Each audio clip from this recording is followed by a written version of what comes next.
Mahakal time zone में आप सभी का बहुत बहुत स्वागत, वंदन और अभिनंदन है। आज कक्षा 12वीं एनसीईआरटी फिजिक्स में यूनिट फर्स्ट का दूसरा चैप्टर यानी 1.2 विद्युत विभव व धारिता के अंतर्गत हम पढ़ेंगे अक्षीय स्थिति में विद्युत विभव का व्यंजक।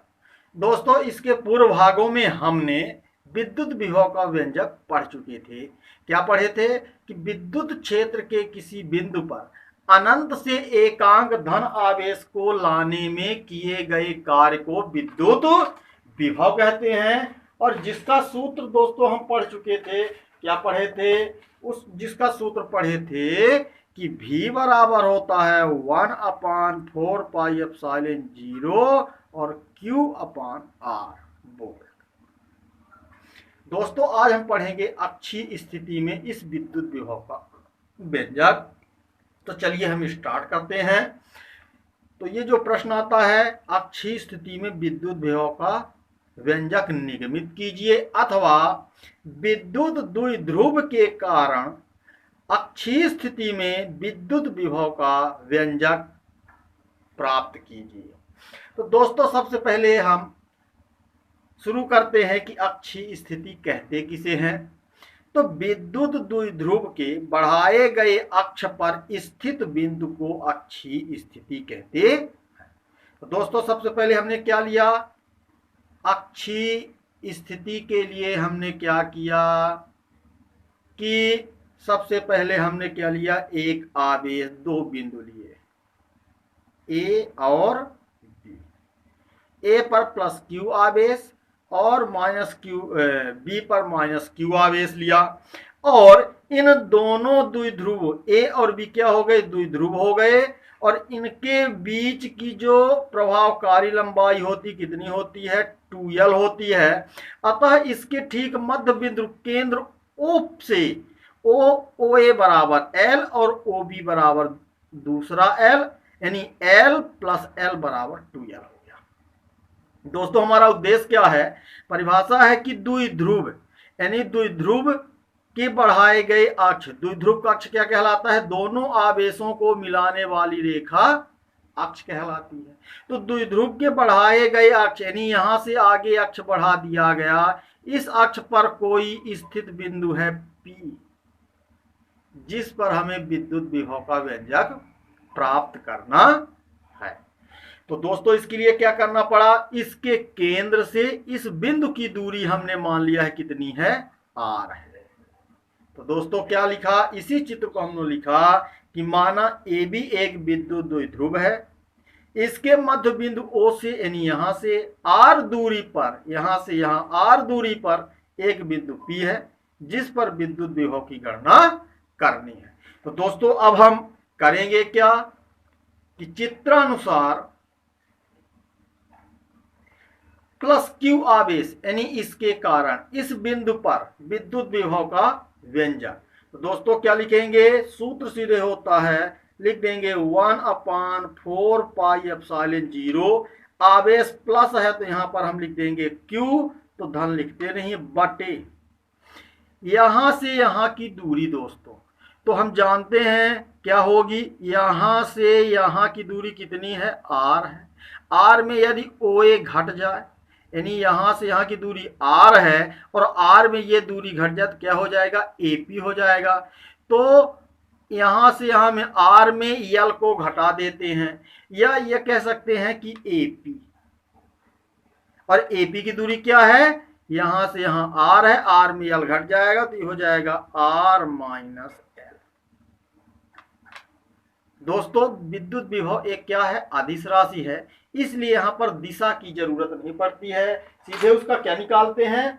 सीधे हम उसका परिमाण निकालते हैं। तो जब परिमाण निकाले तो इतना आ गया, इसको दे देते हैं समीकरण 1। दोस्तों, दूरी समझ में आ गई होगी। AP की दूरी क्या होगी? OA में यानी OP में OA को घटा देंगे, यानी इस पूरी दूरी में क्या हो जाएगी? इतनी दूरी आप घटा दीजिए ये पेन वाली, तो कितनी बचेगी? AP बचेगी। तो OP में ओ ए घटा दिया तो कितना बचा ए पी, यानी यहां से यहां में आर है, आर में इतना घटा दिया एल, तो कितना बचा ए पी, तो आर माइनस एल हो गया। इसी प्रकार से तथा माइनस क्यू आवेश के कारण बिंदु P पर विद्युत विभव क्या हो जाएगा V2 बराबर, और V2 कितना है, V2 बराबर हो जाएगा 1/4πε0। दोस्तों यहां पर लिखेंगे V2 है माइनस क्यू माइनस बटे कहां से दूरी, इस माइनस से यहां की दूरी, तो दोस्तों कितनी है, यहां से यहां तक की दूरी क्या है r है, और r में l जुड़ जाएगा तो हो जाएगा bp। तो यहां आप लिख सकते हैं, क्या लिख सकते हैं, r प्लस l।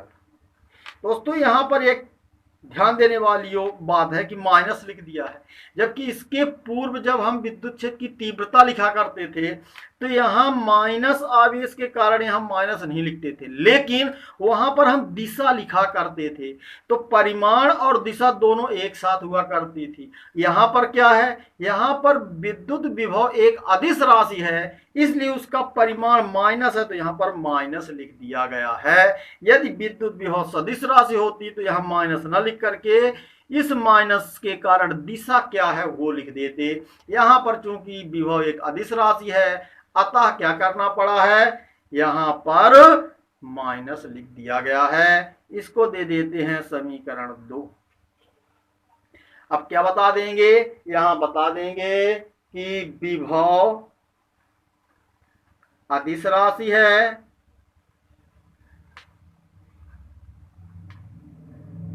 अतः बिंदु P पर परिणामी विद्युत विभव क्या हो जाएगा, V बराबर, दोनों का क्या कर लेते हैं, जोड़ देते हैं, तो ये कितना हो जाएगा 1/4πε0 Q/R-L प्लस V2 का मान समीकरण 2 में कितना है 1/4πε0 -Q/R प्लस L।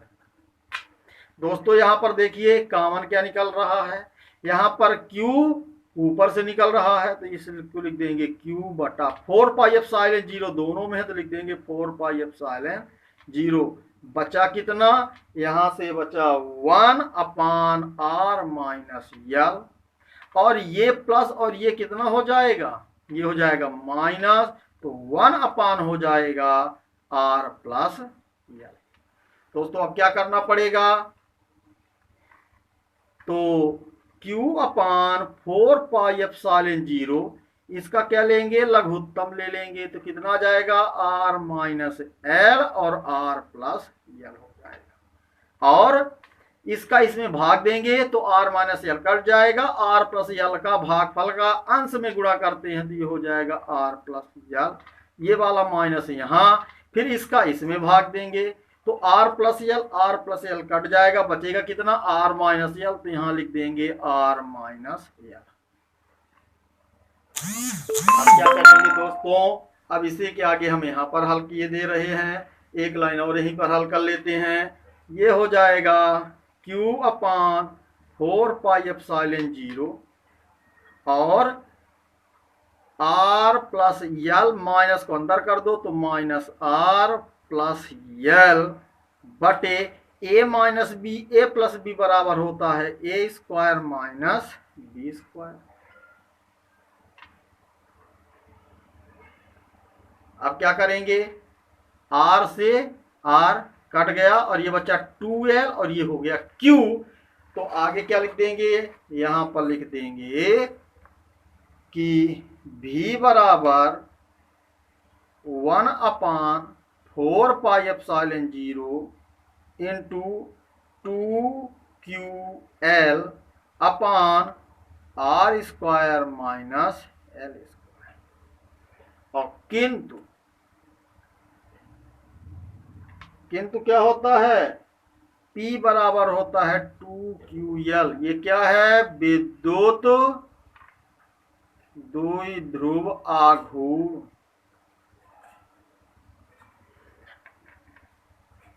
इसलिए V बराबर हो जाएगा 1/4πε0 और P बटा R square minus L square. यही क्या हो गया, विद्युत विभव का व्यंजक दोस्तों आ गया। और इसका मात्रक क्या होता है विभव का, वोल्ट। तो हमने यहां पर लिख दिया वोल्ट।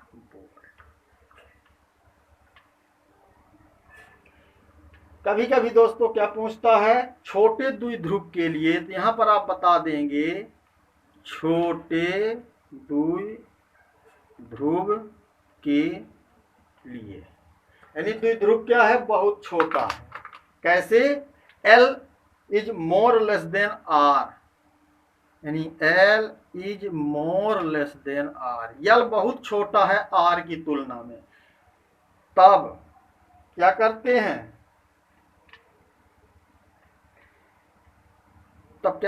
L की उपेक्षा कर देते हैं। तब L की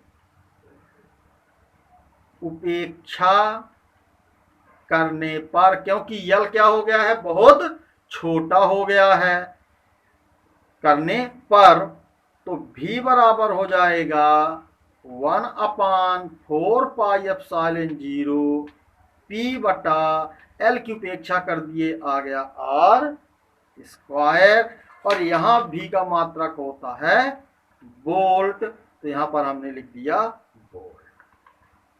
दोस्तों ये बहुत सिंपल है, इसके पहले हम पढ़ भी चुके हैं अक्षीय और निरक्षीय स्थिति में, इसलिए इसको हमने बहुत डिटेल से नहीं बताया है। और यही लिख देंगे कि यही विद्युत द्विध्रुव के कारण अक्षीय स्थिति में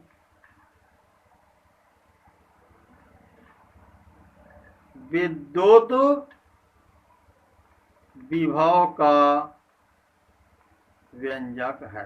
दोस्तों इसके अगले भाग में हम पढ़ेंगे निरक्षीय स्थिति में विद्युत विभव का व्यंजक। तब तक के लिए आप सभी से मैं सत्येंद्र कुमार पांडे विदा लेता हूं। और यदि हमारे चैनल को लाइक और सब्सक्राइब नहीं किए हैं तो दोस्तों लाइक और सब्सक्राइब कर दीजिए। और एक बार पुनः आप सभी का बहुत बहुत स्वागत, वंदन, अभिनंदन है। जय भारत, जय श्री राम।